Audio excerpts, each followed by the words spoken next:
Salut très chers téléspectateurs, Jambo, Motenabeno, Moyoeno, Caribou, tout ça, hein, comme on dit souvent ici, hein, c'est une façon de vous saluer, vraiment très chers téléspectateurs.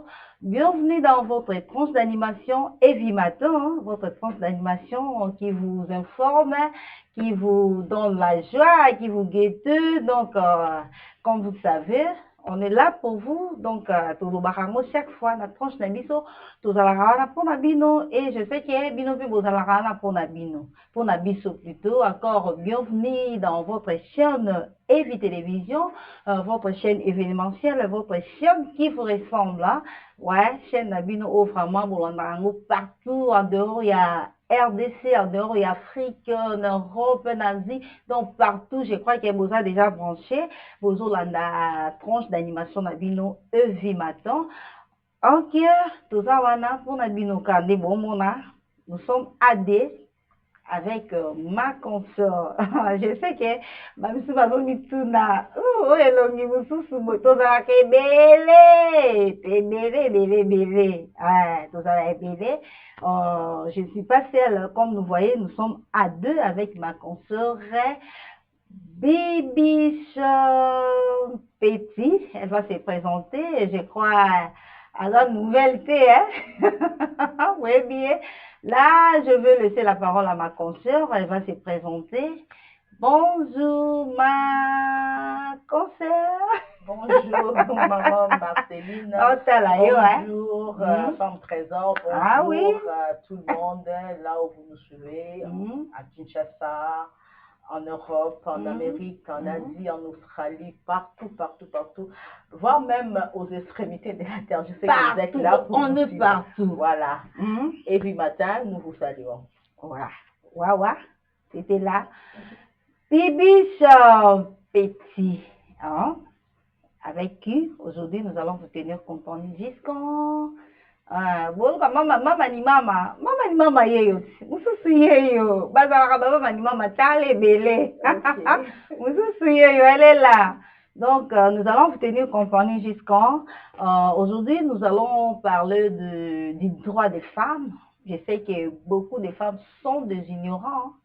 Ils ne savent même pas leurs droits. Donc, bah, yébité, droit nanga ezalaka nini nanda kwa libala, na musala, partout. Bah, yebi na bangote, mais bah, yokaka kaka.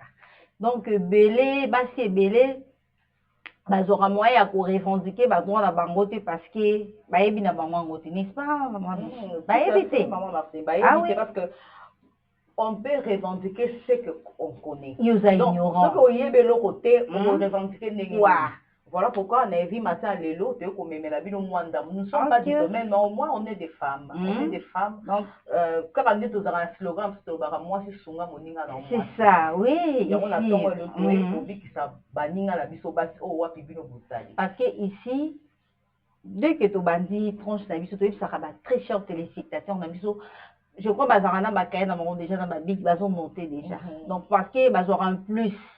Hein, bah, un plus à la tranche d'Abisso. Vraiment, avant toute chose, comme on dit, nous allons rendre grâce à Dieu pour la vie que le Seigneur nous a encore donnée. Yakalelo moninga nanga. Kolo. Ezali kambu ya priorité papa. Ezali kambu ya priorité. Siko ezali ya kuyinda. Nini lisu? Ezali ya kuyinda. Balubaka ezali ya kuyinda. Babele ezali ya kuyinda. Monga fule ezali ya kuyinda.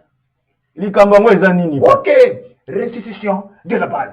Restitution de la base. Et pas yemonko. Hein? Mais tingi ya munene za kusalema na Kinshasa. Na monga fula na terrain tumba. Wow. Tumba. Monga fula na kumini. Yango na za kubengi sabana nyonza. Ya mitendi. Ya mitendi. Bumbu. Ngaba. Monga fula. Maluku. Bino nyonso. Tu ya wana nukumuna makambu kusalima ya terrible.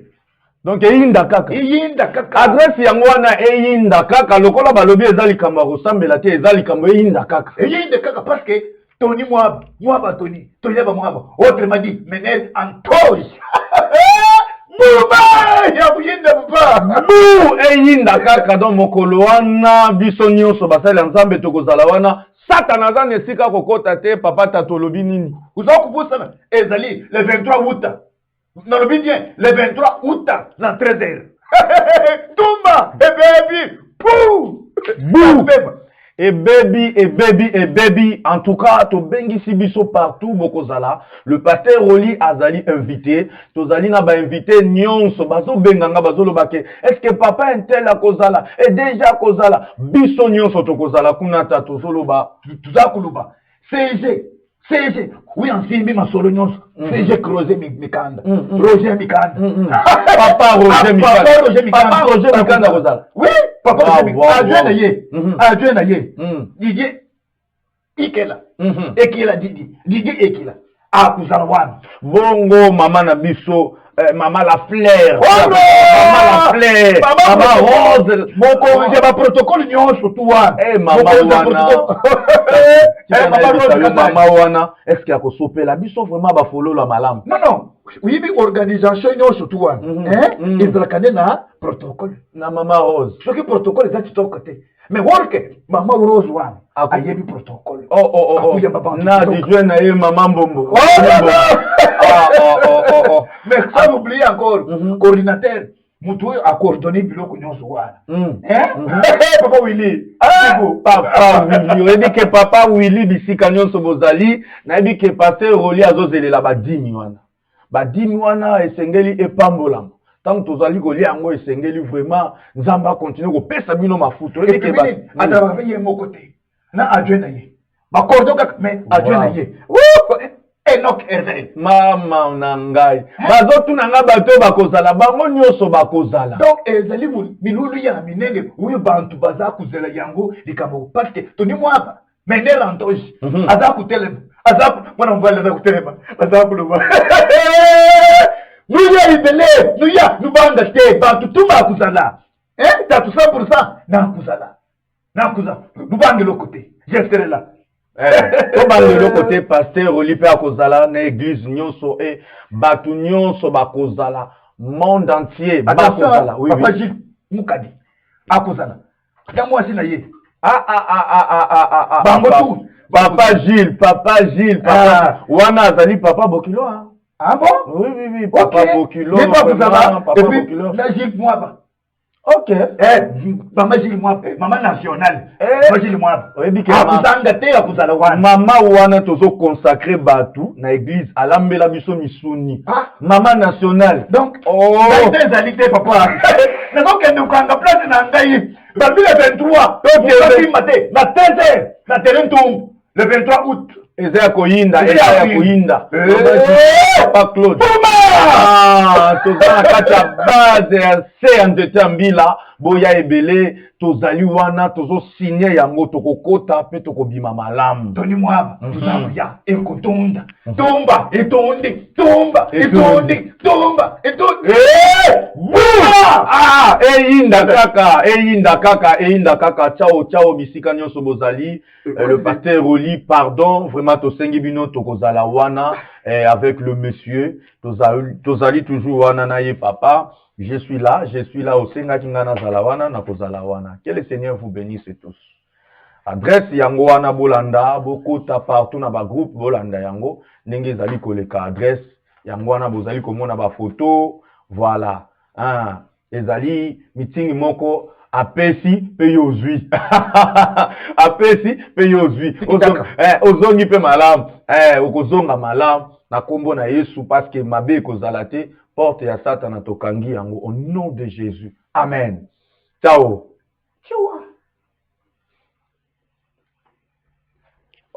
akatene déjà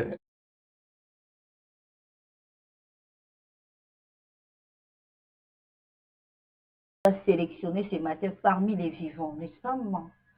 À sélectionner Bissot parce qu'il y a eu beaucoup sont morts, beaucoup peut être dans Banquito, Balali, Bazo compter les matins, et ça molou. C'est une grâce que nous recevons de la part du Seigneur. Oui. Alali à la mouki, Azo Kokotambolate.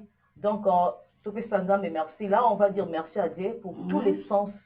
Au Bissot, la vue, l'odorat, l'huile, le toucher, le goût. tout ça, nous allons rendre gloire à notre Seigneur. Nous Seigneur. sommes obligés de lui dire merci, mais ici chez nous, il y a une façon de lui dire merci. Ah oui, nous allons prendre notre rubrique Instant de gloire. C'est une façon que nous disons chaque fois merci à Dieu. Nous sommes reconnaissants à Dieu pour la vie que le Seigneur nous donne chaque jour. Alors c'est pourquoi nous allons prendre notre rubrique Instant de gloire. Nous allons prendre une petite exhortation qui va édifier nos très chers téléspectateurs partout, dans Bandaku, dans le bureau, dans le lieu à service, donc tellement le roi Balandabiso partout. Donc, même dans le téléphone, dans le nous sommes pas dans la bus, parce que notre chaîne, à partir il y a téléphone, tu peux nous capter à partir de votre téléphone, juste au code Canada Play Store, au télécharger EVTV. Donc, bus, mais donc, nous allons dire merci à Dieu pour tout ce que le Seigneur fait dans nos vies. Nous allons prendre notre rubrique Instant de gloire et nous allons encore revenir pour continuer notre programme. C'est parti.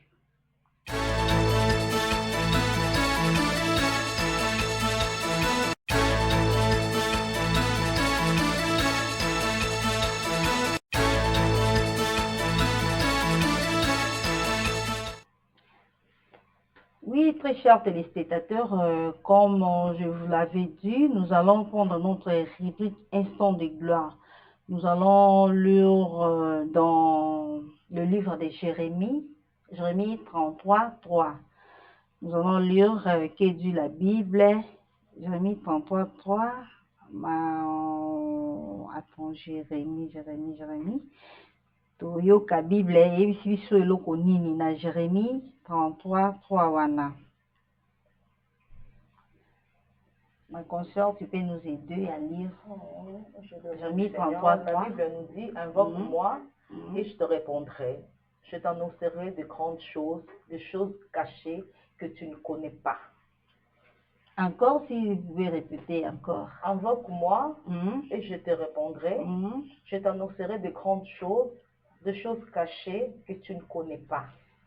Merci, ma consoeur. Je crois, vous l'avez dit, Bible des clairs. La Bible nous dit d'invoquer qui? Le bon Dieu. Ah oui. La Bible ne nous a pas dit d'invoquer nos tantes, nos papas, nos mamans, non. La Bible nous a dit d'invoquer Dieu.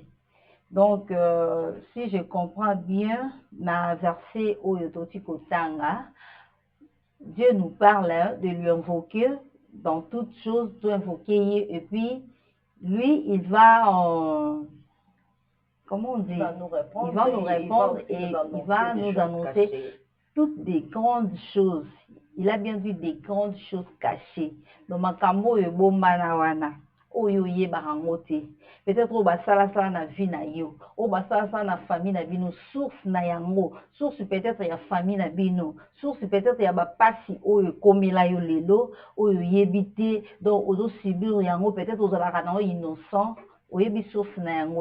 La Bible nous dit d'invoquer l'Éternel et l'Éternel a kofungola biso, akolakisa biso nyonso oyo ebomana oto yebite. Balobi te que si y a un problème au moni makambo moko ezosimba te okende quelque part kuna non nakenda nukoto yo bamonaka makambo moko boye nakoma na koto batalisaka makambo moko boye balakisa ngai nanu donc nazo comprendre te source ya bapasi nga nazo nango euta wapi non. La Bible ezobisa biso na Jérémie 33, je crois verset wana bato ebele bayebi yango bato surtout bakoma réciter yango. Oui. Donc, et comment le voir récitation Jérémie 3, tellement nous sommes des ignorants, tellement basipé bazaï ba ignorante. Ce matin, na EVTV nous avons yebisa surtout invoqué. Amen. Et ça, biloko mingi to yebite. Car en début mon peuple périt faute de connaissances. Ah oui. On ne peut pas périr comme ça. Il y a un zababi to invoqué. Comme ça, lui va nous révéler des choses là. Voilà. Si vous bandeko msusu otuna donc invoquer nzambe na ndenge nini donc na invoquer na ndenge nini azoyeba te on invoquer nzambe na ndenge c'est par de prière. Quand tu pries tu invoques Dieu, ozo yebisa nzambe ba problème na yo, ozo yebisa ye omemeli ye yango yebisa nzambe talanga boye boye. Lakisanga non likambo yo. Est-ce que source ya likambo yo eza c'est ça d'invoquer Dieu aussi, non?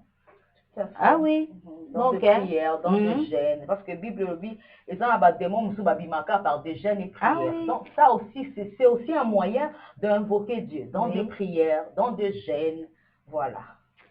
Vraiment, très chers téléspectateurs, je crois que Tolandi Bissonian sont Toyoki Oyo, Nzambaye Bissibiso, Natongalo, la verset Oyo, et que toi, on faut qu'il y ait à relaxer toute chose qui est cachée de nos vies. Oignon se bombana, oignon se peut basala peut-être dans ma vie na biso, basala na ba mabota na biso, soit bakenda ko kanga ba vie na bino quelque part, bakanga o bakanga mabala mo quelque part. Donc e bombana bino boza ba innocent, peut-être ça na ba impact moko boye, ba parents na bino ba signaka pour na ba génération na bino, vous ne connaissez pas, boza ba ignorant, alors faut qu'on invoquer Dieu. Invoquer au banti kotali c'est tant que on a fait situation mon besoin persister quand réseau si la té le ban on nzambe yo ndo yebisa biso bito invoquer yo o la biso tout ce qui est caché de nos vies au don onyo se bombana o sala mo biso to tikala ko yeba té to tikala ko mona na té to invoquer yo alors nzambe on a omimon sa mabe ye moko parce que ye monde lo biango bi déjà clair ye mo lo biango nzambe so alobi likambo je crois ko sa na été hein. Donc, il y a lobby, il y a un salaka. Maintenant, ils ont dépendre de ce qu'on a n'engagé au lukela nzambe wana parce que Bible peut jouer service à mimoni saka, pas bateau nyonso balukakaye. Oui, nzambe balukakaye, soko luki nzambe, nzambe mimoni sa. Nzambe mimoni sa, parce qu'il a dit lui-même dans sa parole. Oui. Chercher l'Éternel pendant qu'il se trouve. Ah oui. Il se trouve dans des jeûnes et prières. Ah. Il se trouve dans des séminaires. Oui. Et ça coûte en lobelate parce que lilobanza mezo tambola partout ata ozoke na nzela même kuti so za na bar na sima bar église ezali okoba na yoka te mero ekokotela oka na matoi oui ekotaka donc ozoyoka mwa tozobeta ngo kara oyoka ngo vraiment toyebaka kotalela plus surtout nzambe tobelelaka ye na baproblème na biso nyonso na makambo na biso nyonso soki omoni kelika moko donc etrouble yo ozoyeba te ozoyeba source nango to kosala nini. Invoque ton Dieu, il y a lobby en auto invoqué et puis à relaxer sur tout ce qui est caché. C'est une là qui sont déjà oignons ce bon manaki et déjà délivrance déjà pour naïf. Oui, c'est déjà une délivrance déjà donc à Kangolio déjà parce que tout ce qui est révélé et ça qui est bon manaki et ça qui est batama qui est dans la mananding c'est tant on va révéler on va la qui sur on a déjà débat c'est déjà condamné voilà on a déjà délivré tu vas toujours combien la ranzan mais que soit un problème que soit les cambou qui maintenant mangouté kuna koto yo qui est penza tali sakaye penza non aza limité. Alors, tu as les sommes en sous à ébissu, et ça, on peut y solo, tu et qui n'ont pas la solo, mais on fait sa solution informatique. C'est Dieu qui donne la solution à tous nos problèmes.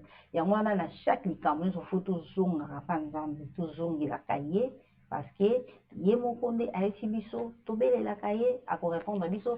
C'était là notre rubrique Instant de gloire.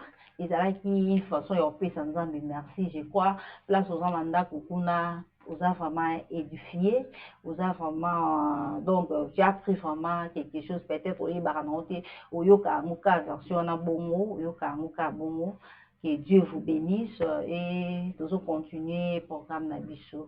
Merci.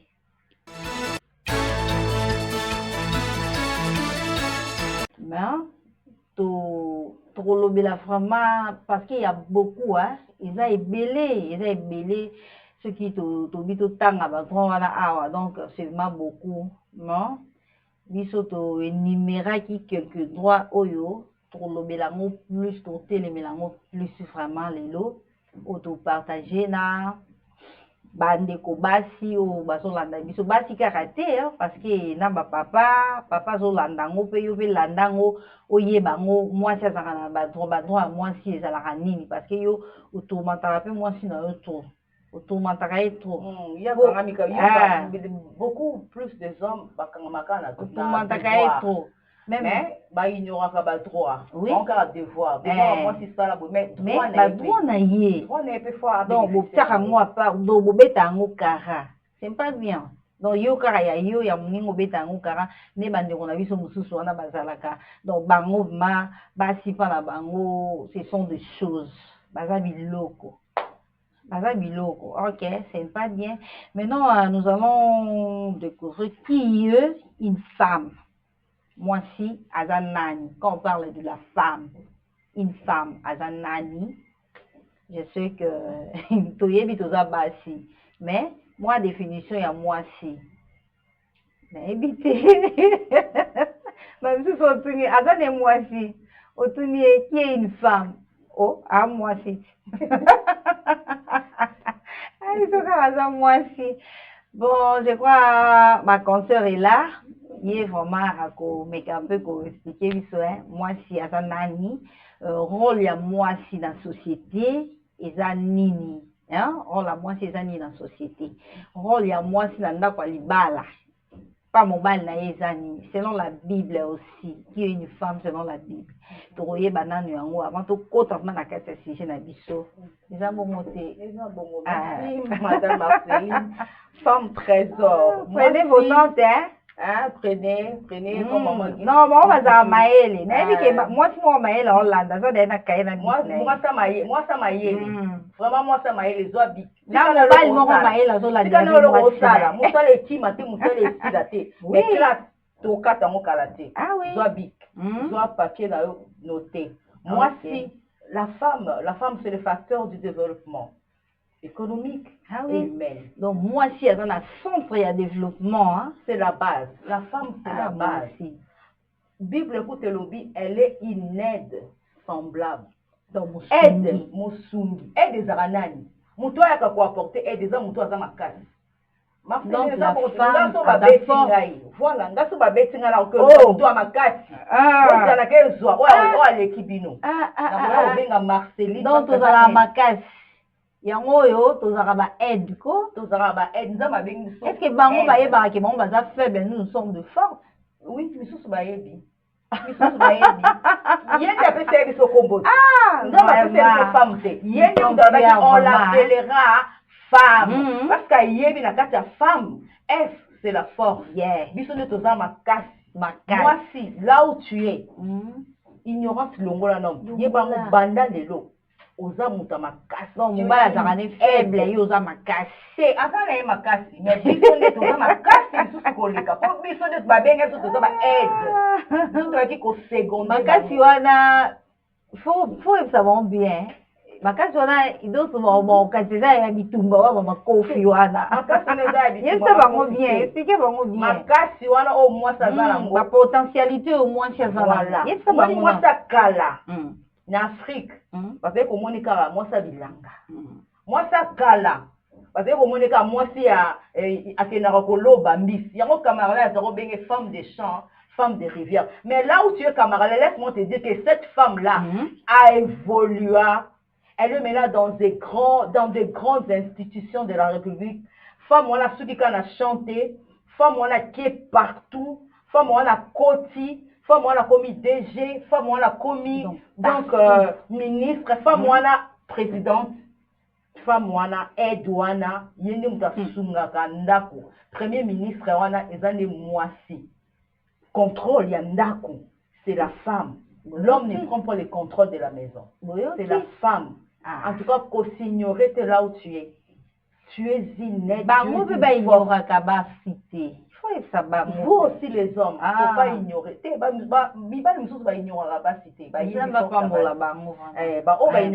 là où vous êtes que Dieu vous bénisse les hommes. Mais en tout cas, l'élo. Vous ignorer parce que ma casse sinon n'est pas moi. Ah oui. On s'est négligé. Pendant 9 mois, donc 9 mois donc oza kata muto batelo non pendant 9 mois.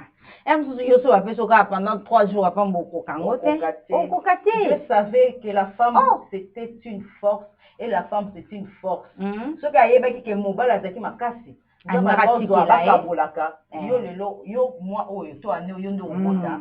Mais pourquoi il y a d'autres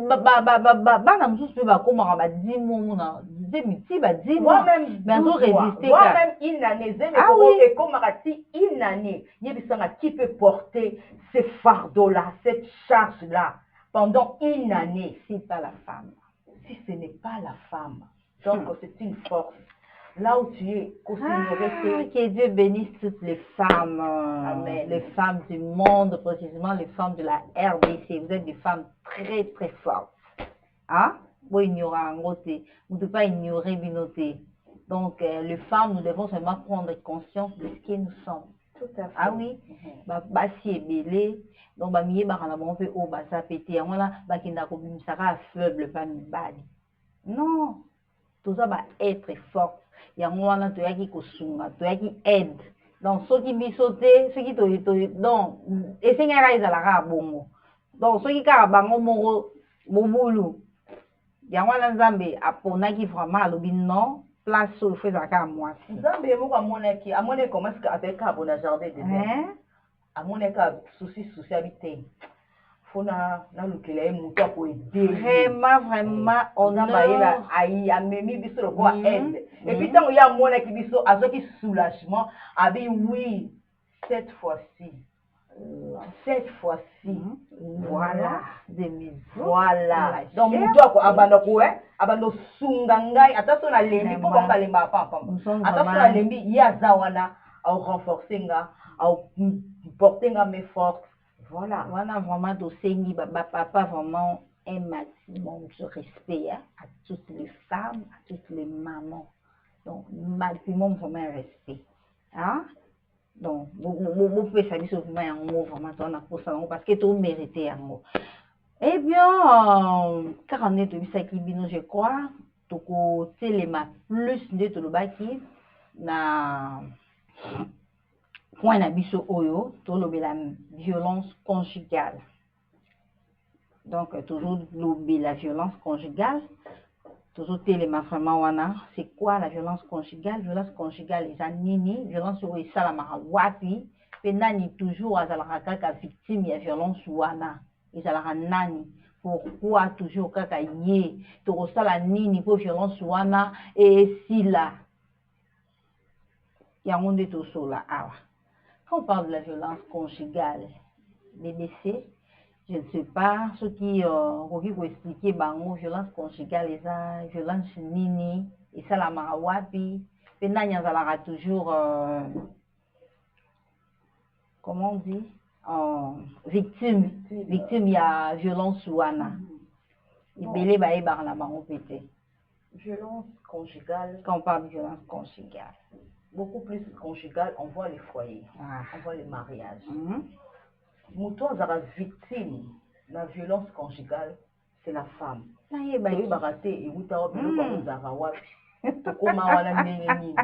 moi, c'est la folie à la violence. Bon, et vous avez vice versa, mais plus mingi, c'est la femme. La vice versa, oui, il peut gifler son mari. Nami ça va bien ça. Donc condamné pas sur la mais mutuazaka cible il y a violence conjugale moi si c'est la femme.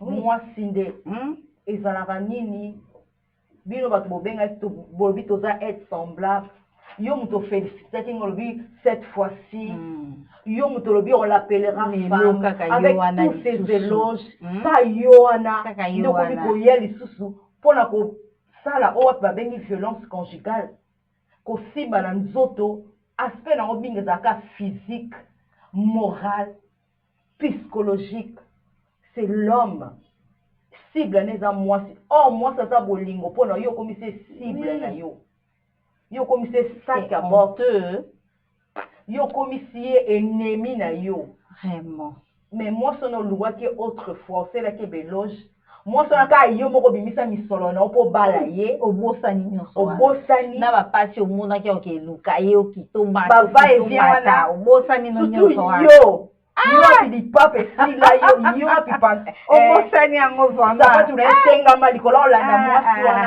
Na mite avance. Oui, ozo mpe mama. Yo eki nyoko somba ye. Non, c'est pas une chose. Donc comme ici bien mon privé na yo. Donc hein, pour bétailler, pas subir constamment la violence sur la non, c'est pas bien les hommes, faut arrêter. Il faut essayer les violences physiques, bah si bah subir la violence physique trop. Ernion Suzanne nous gifle comme moi si même la mise soit battu, aux gifler, aux bétailler, bah coup, tout ça.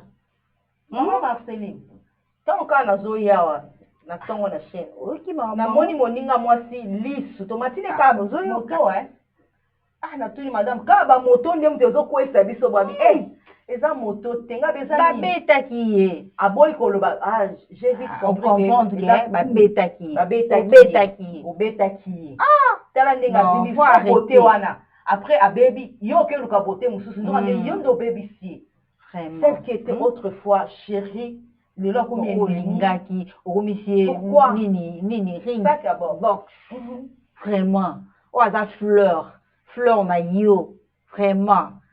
C'est pas bien, c'est genre il y a un comportement avant les hommes moi ça a un comportement ya ko beta ka basi wana ko brûler bango donc ba meurtre pas basi, faut arrêter ça. C'est pas bien. Ce n'est même pas la violence physique. Oui, c'est la violence psychologique. Oui, ça c'est pire que le physique. On peut te donner un coup, tu vas supporter. Tu vas mettre, je sais pas moi, des pommades, tout ça. Mais quand on te fait une violence qui est psychologique. Les insultes. Comment est-ce que tu vas penser les cœurs? Oh, ils ont zoka. On dit que c'est elle. Oh, tu peux pas la violence psychologique. Il faut la malobo bazo bimisa.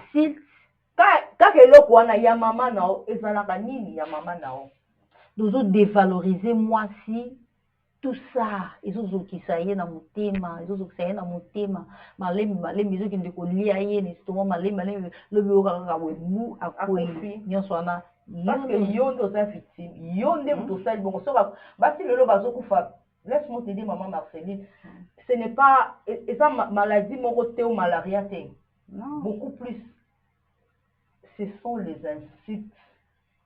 Beaucoup plus attention juste kaka kofinga oyo bandeko na biso surtout bandeko na biso ya mibali wana bango mwasi penza la chose bango mwasi mpona ezaka mwasi aza lipamboli mpona yo aza bénédiction mpona yo mwasi mpona yo azali pondaise aconsidéra mwasi te pas de valeur.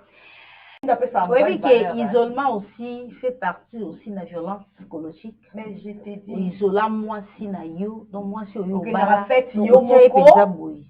Ba bengela ba réunion ke na yo moko. Ba kisa likolo nango, tu ne veux plus que celle-là puisse rendre même visite. Il y a famille na yo, donc oboya même à la camarade, tout ça. Ça aussi, physiquement, c'est violent. Ça fait quoi? Et ça, ni na kati ya mutu na yo. Au moins, moi, c'est une sous l'obi babala qui est bien, mais les autres, avec bien comme mon bangue, vous demandez. Trop dépenser. Azobela, ni nazobela l'autre côté. Il est seulement violenté par qui? Par son mari. Mobali na ye, o apesela mbongo. So ebe faro tike comme maman ya gato fanda la biso. Mbongo nezo peser sous terre. Donc comment on néglige même ma fête au kindarana yé donc au tiers pas derrière mon panzi boye donc au qui pas même on aura même pas soin na yé alors qu'il y a bien besoin le ba pour ça à moi ces autres dépendent pas mon bal c'est ça non est-ce que donc les autres dépendent pas mon bal est-ce que au qui pas ils a raté parce que les dialogues c'est aussi un remède. Et là quoi exemple pour tout maman la délai à moi ils a raté à un moment dans le donc balingi bando contrôler yé bando kota na kati na yé bando ko yeba OK dialogue c'est très important il y a un monde de simali ba les vendre na dialogue chaque fois quand vous parlez bozo solola bozo yeba na makambo bozo de nani comme sous peut-être yeba kati quand de bozo solana ça la me boye bozo on peut solution pour le ça moi si même pas Moi si na yo moko lobisaka yete donc otia pe amupandi yo so ye na ndako ekomaka bana. Bana donc bana ba remplaçant na place ya moi si na yo bana. Mais maman Marceline toujours be appelé moi si yango to ke pas toujours ke pas moi si pe biso basi pe to ba pe ba devoir na biso basi pe toujours condamner beaucoup plus mibale biso basi pe faut pas beta opérer moko yo senga mbongo wapi ofani na papa na ndako lui quand il sort yo tindi mona landa ye. Mais tu étais avec lui, ça aussi. Yango, Madame Grâce à Lobaka, la femme doit vivre une femme autonome, à sa raison. À sa raison. Il y a insister plus sur l'autonomisation de la femme. Donc, moi, c'est comme une femme entreprenante. Quand on va bloquer moi, donc il y a un sous yo mo so vanango et c'est là où papa pété. Donc moi le mot ya muki kaka demande au papa, ok, il y a moi n'a pas au tchao pe boui. Il y a moi pas au bêta yo. Tu pas au zonge pas. Tu quand ça va bêta yo. Tu as des potentiels. Tu sais faire des choses. Vous avez vraiment fort. Il faut se prendre en charge té. Donc il faut pas ça les pour yo pe to zonga na pe yo mo pe. Il y a moi pas au bêta yo. So ça na moi le ko bêta to personne à respecter yo. Parce que on a omeka parce que son azangi a complété oza aide na yo en tout cas ça les lango non ayo kapé ba déjà non mais ça ne reste pas un simple slogan que la femme c'est une aide non tu dois apporter ton aide et puis la mobile voilà faut quelque part peut respecter yo azomo la charge lui revient tout lui revient. Même s'il faut acheter des petites choses, tu dois te prendre en charge. Osa aide. Connais-toi toi-même. Qu'est-ce que tu en sais? Ça, c'est l'amour. Oh, yo, yebi. Yama l'amour. Moi, harmonie, ça, c'est l'amour. Vraiment, nous allons souffler un peu. Nous allons prendre notre rubrique Le Bambino parce que dans notre tranche ici, tout le bango, tout le monde se retrouve, les enfants, les papas, les mamans, maintenant, dans la catégorie tout.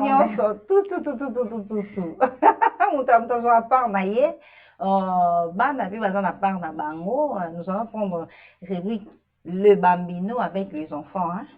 Là, je crois place ça déjà. Bazo bonga déjà. Na moine bazalo ba déjà. Le lo botiki biso wendeni maman bibi. Wo fali biso non. Nous allons prendre notre rubrique Le Bambino avec les enfants. Nous allons encore revenir pour continuer encore la suite de notre sujet aux amants très capital.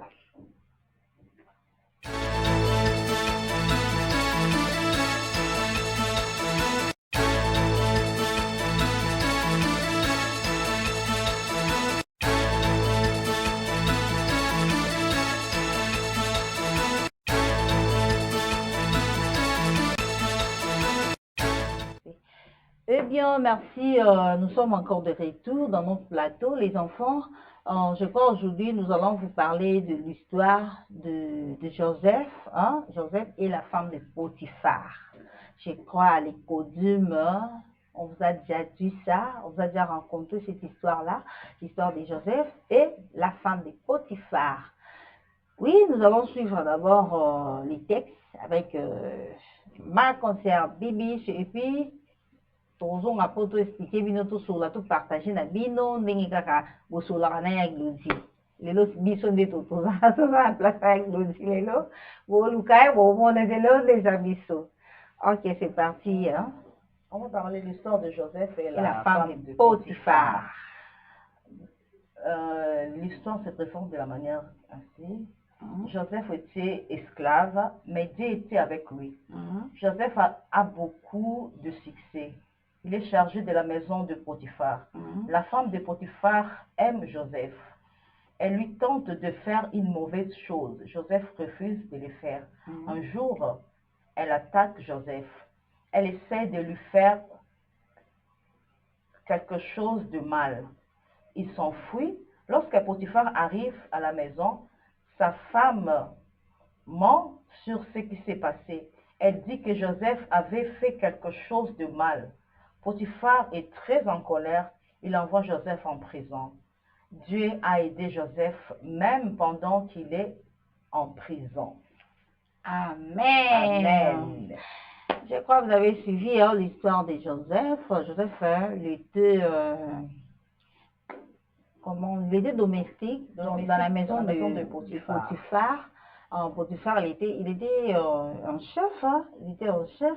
Et sa femme, qui s'appelait, bon, je ne sais pas les noms de sa femme. On n'a pas mentionné, mais on sait que sa femme, avec une abaïdé Mogamabé, vis-à-vis de Joseph. Comme on parle de la femme, toi, tu ne fais rien. Yo posant abaïdé Mabé. Quand tu ne respectes pas ton mari, au moins la mari n'a pas l'eau au moins azangatina. On a recouru à banamiki comme la femme de Potiphar. La femme de Potiphar basa partout. Femme à Potiphar azakara moi cité. La femme de Potiphar c'est aussi un homme. Moi so, mon balo a maltraité à moi sinaï. Mon balo a ménara moi siné vie dure. Oui, c'est aussi la femme de Potiphar. Oui. Comment est-ce que vous voyez comment est-ce que la femme de Potiphar a mené Joseph une vie dure? Pourquoi? Parce que il avait intention, il voulait seulement nuire Joseph. Voilà. Toi aussi, le mari qui veut nuire ta femme, tu es aussi la femme de Potiphar. Mais, de grâce, Dieu était avec Joseph.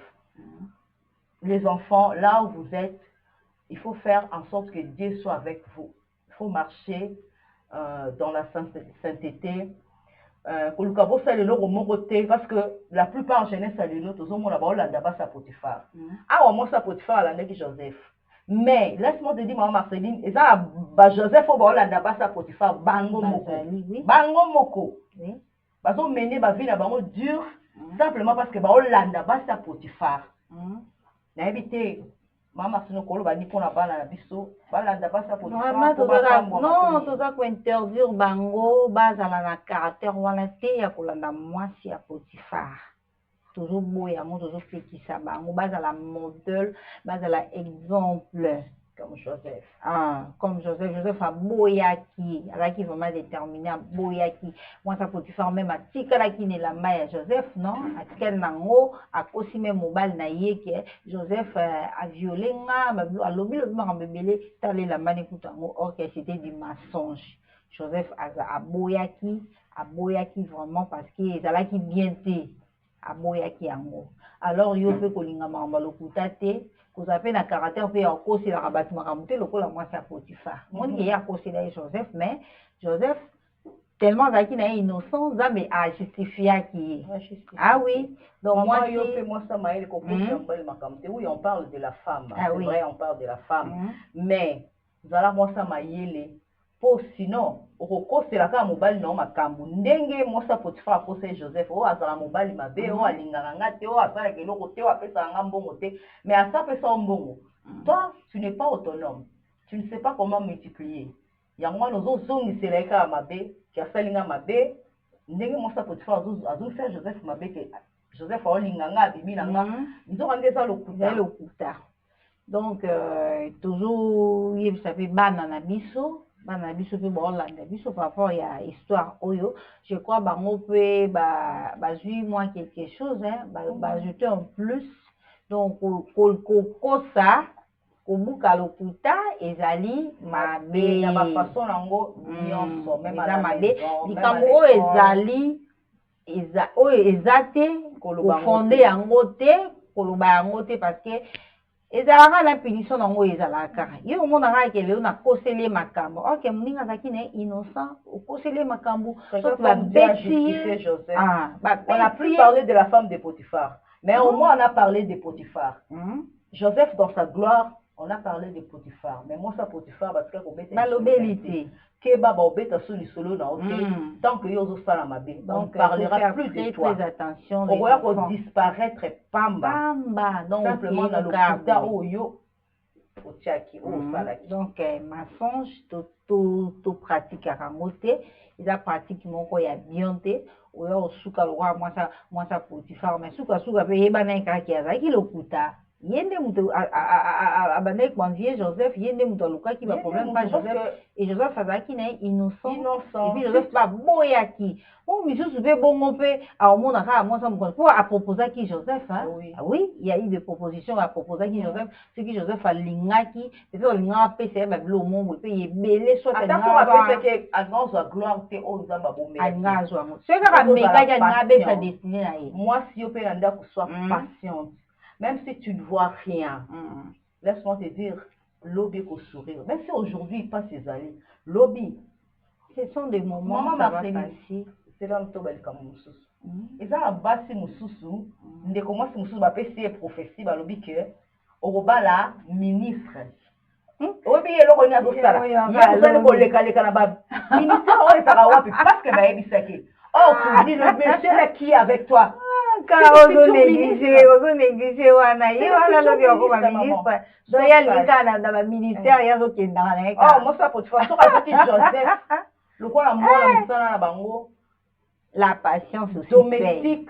Bato ba yeba te domestique ba vous aurez ba chose fait. Oh, domestique, le domestique fait partie de la maison. Ah oui. Domus. Celui qui est domestique, il fait partie de la maison. Ah oui. S'il avait considéré Joseph comme sous la grandeur à Joseph Kuna, place à Kenaki, on ne reconnaître. Mais tant à Kossi, Joseph a reconnu peut-être à Potiphar, parce que Potiphar, par après, moi, c'est un moi, c'est le putain. Vraiment. Une très bonne leçon à apprendre. Donc, je crois, Boyoki était Ibino et ajouté en plus, ma maman, ma papa Joseph, ma papa Basia Potiphar, hein, baza Basia Potiphar,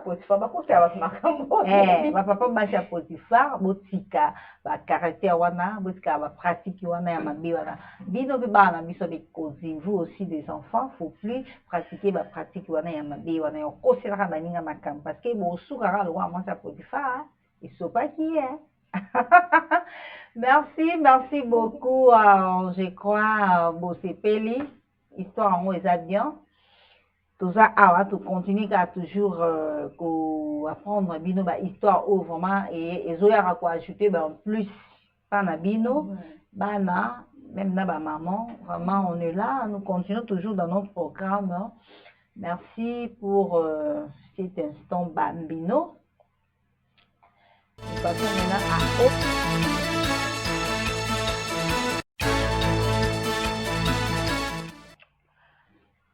Ah oui, c'était là notre instant bambino, hein. Histoire moi il y a bien, il y a Joseph dans moi c'est à Potiphar, je crois bah leçon les amis et puis vous pratiquer bah pratique il y a bien beau ça parce que bino vous allez ramayer. Oh il y a bien te wana faut beau éviter yango. Oh il y a bien to pesa bino ya wana na biki vous faire lango. Tout ça na kati ya sujet na biso, tout continuer toujours ma sujet na biso. Vous allez parler sur le violence conjugale. Toujours le bango chaque fois. Ah, mibali oyo balinga ko isoler basi na bango. Ozo isoler mwasi. Oh na ba fête boye na ba famille, ba matanga, ba nini. Oh esenga ki peut-être mwasi na yo amona na wana. Ti, kokindite. Oza ko isoler tout le temps, c'est pas bien. Na mutu na ye, tango azo tika na ngobongo. Donc, ils ont créé, ça crée des choses où peut-être ma maladie, bélé, au monde il faut provoquer, donc bélé.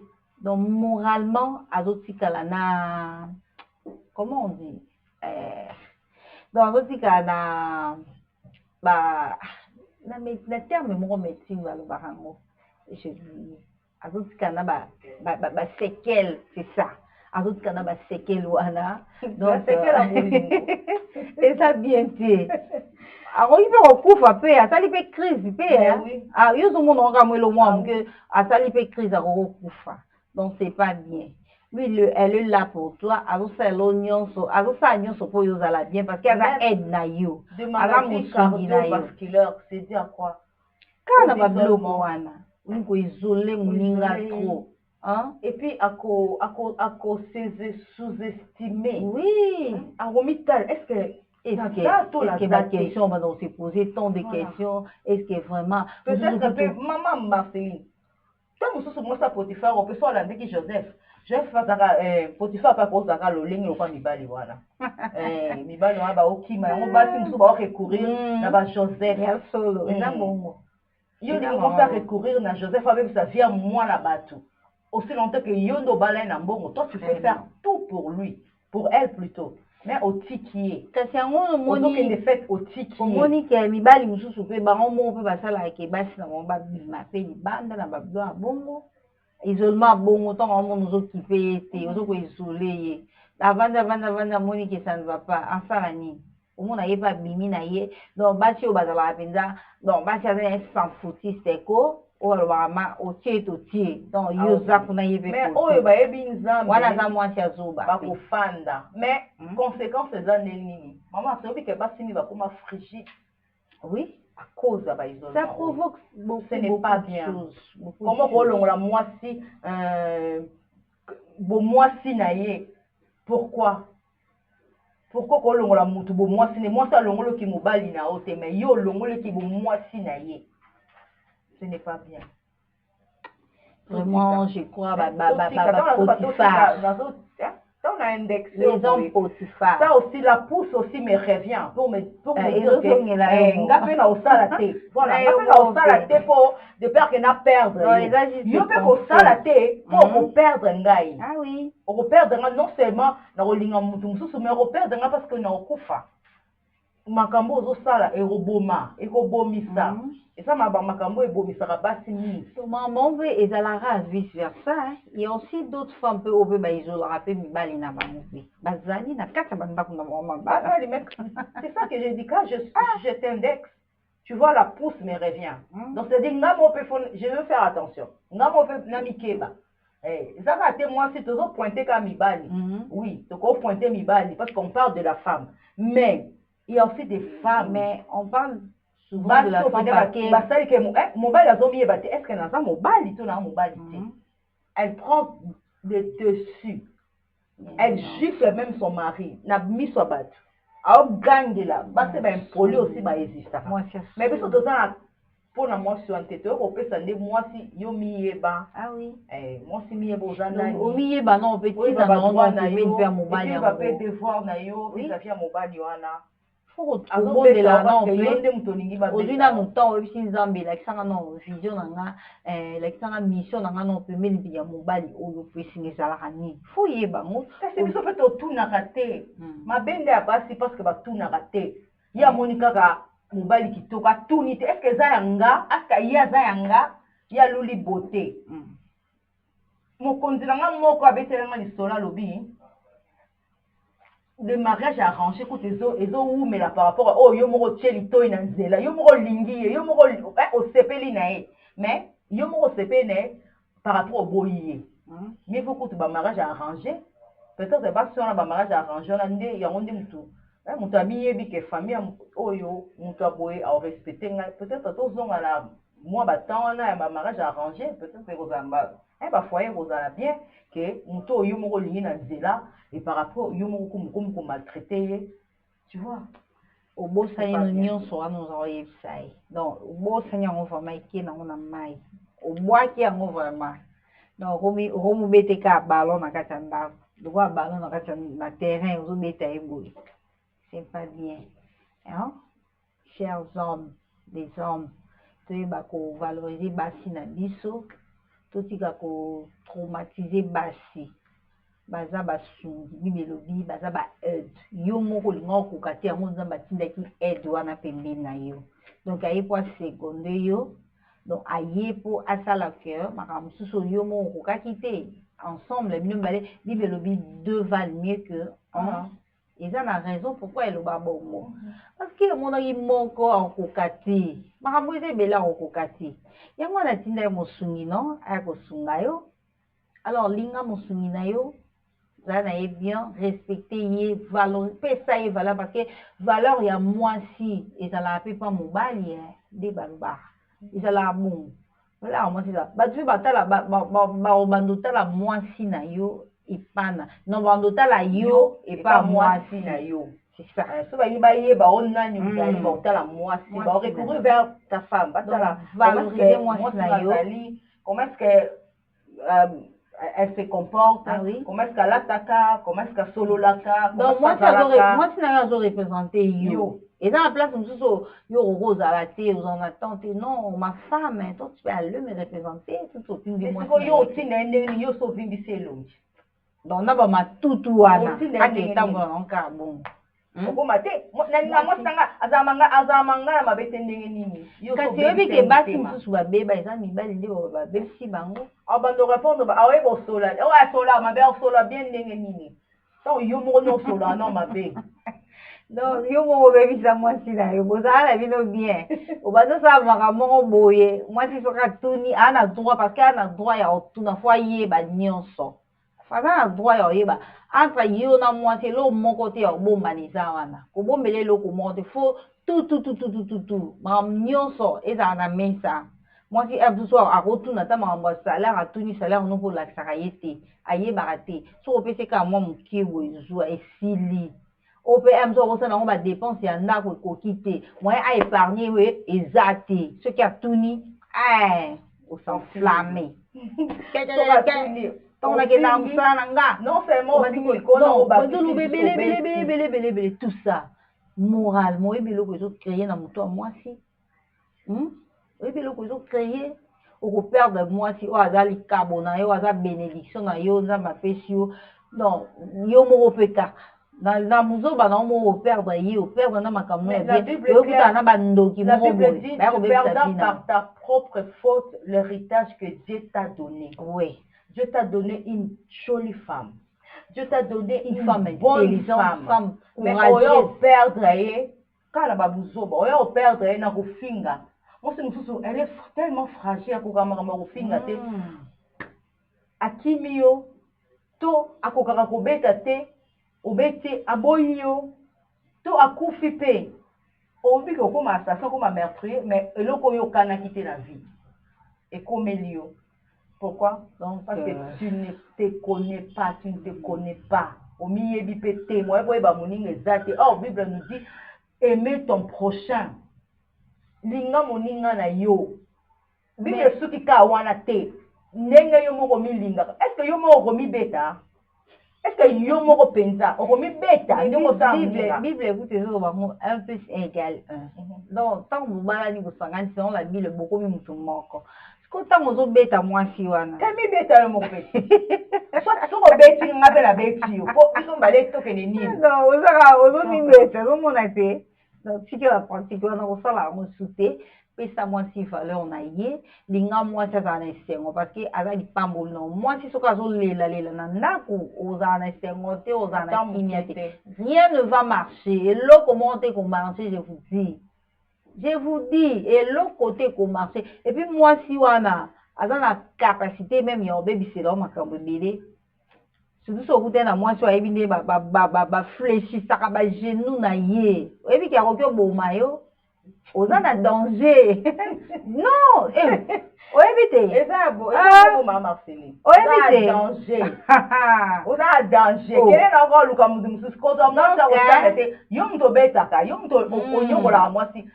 Donc, quand on va qui non, ça va et belenza malongola bangoka bon parce que moi ça lela qui a bimisi ma misuni a leli nzamba bi ok non ki kolela po nzamba yo ka ba mama mbala moko aoka mama moko c'est boza yo na mama bo sambe mama kolela mama olela nzamba répondre na minute yo peut-être nzamba yo répondre après yembala moko tikota. Donc attention aux femmes. Ok, bango. Baza être mon corps. Donc, l'inhabité dans le banine. Donc, il faut faire très attention pour nous mettre les disarmoisis. Yo peut moi. Écoute, o akelanga na yo. Ayaki ka voix pesa na valeur. Akope ko ya ko ko. Valeur. Mais yo ekela muka luka ngai. Mais ozo nyokola mwasi. Ozo ko ignorer nga. Ok. Nza ma pesi mwasi valeur. Yo obo yango ndenge nini.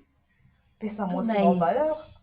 Pesa et valeur. Non, arrêtons ce genre de violence. Violence, basi na bango physiquement, moralement, tout ça dans tout ce ba pratique wana, c'est pas bien, c'est mauvais.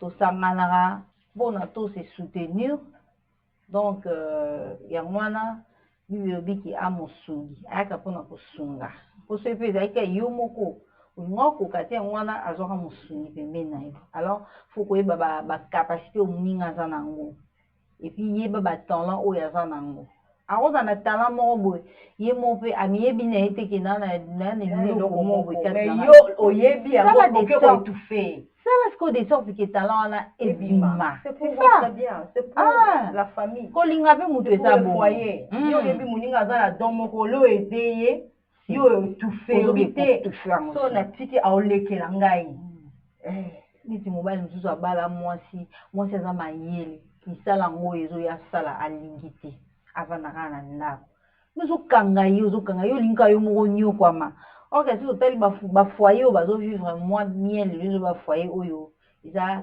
bango mibale ah oui c'est ça yolinga unité te ayebi mosala moko boye ya maboko ekoki koyede bino peut-être elobi ememela bino baresource moko boye tika ye ya travaille olingi ozokanga ye kaka bazuwa bokolia zuwa akota na comment dirais-je formation ayekola olingi te lokola yo olingi te mayele aza nango akendela bureau futela ete eloko moko mokie ayekola ndenge basalaka savon ndenge basalaka boye wasokanga na ndako parce que yo ozaapane donc azaka fermé na ndako c'est pas bien yango wana ozoniokwama ata ndenge okomi yo moko bacharge eleku ebele faut partager batâche.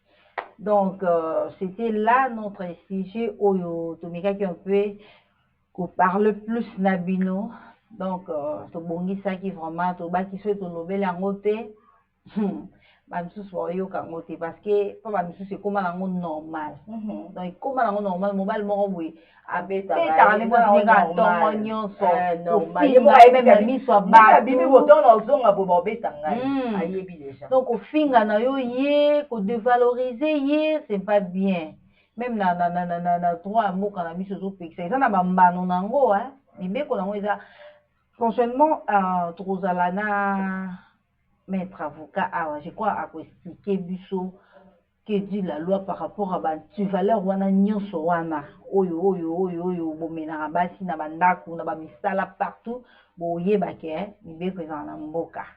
Vraiment faut arrêter ce genre de pratiques là botikango linga mwasi na yo azali mosungi na yo aza bénédiction na yo nzamba pesi yo.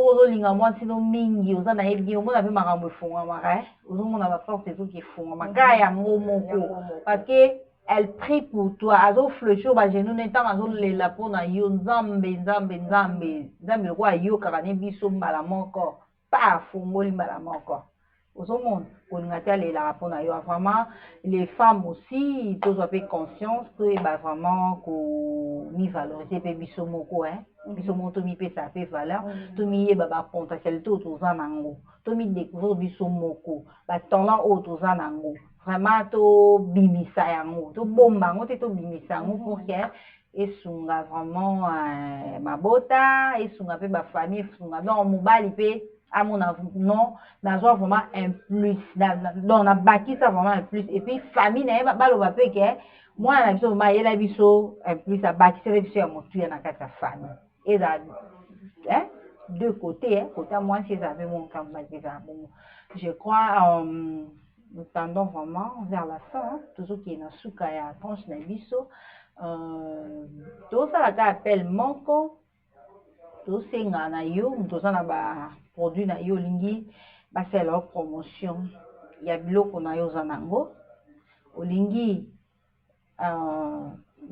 baproduit na yo to mpe mosala oyo osalaka eyebana donc olingi bato badécouvrir yo place oza eloko oyo osalaka on est là venez chaîne na biso porte ezali polele tokoyamba yo nous allons vous recevoir kobanga eloko moko te yaka pusana tosolola tokoyamba yo makambo nyonso eleka bien na donc yo yaka kaka nanu koma sur place na Evi Télévision soit tu peux nous appeler na numéro oyo eza ka ozomona na se wana ezobaluka wana ezokende ezozonga wana veuillez nous appeler dans ce numéro là nous allons vous recevoir et puis tout sur le Nabino bien en marche.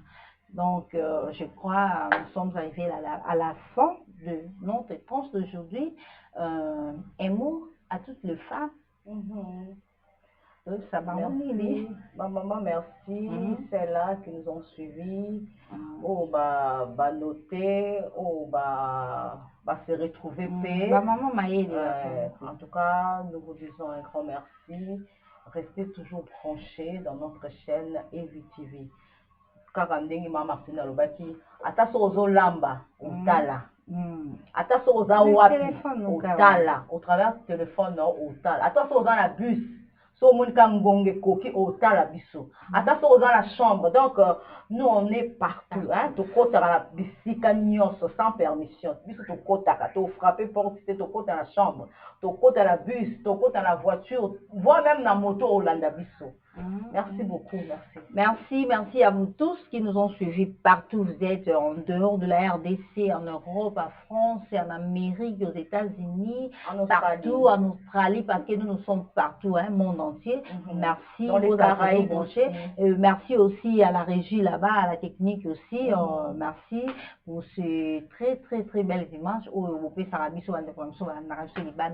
Maintenant, pour aujourd'hui, on s'arrête là et on se retrouve dans un autre numéro. Bye bye. Au revoir, merci.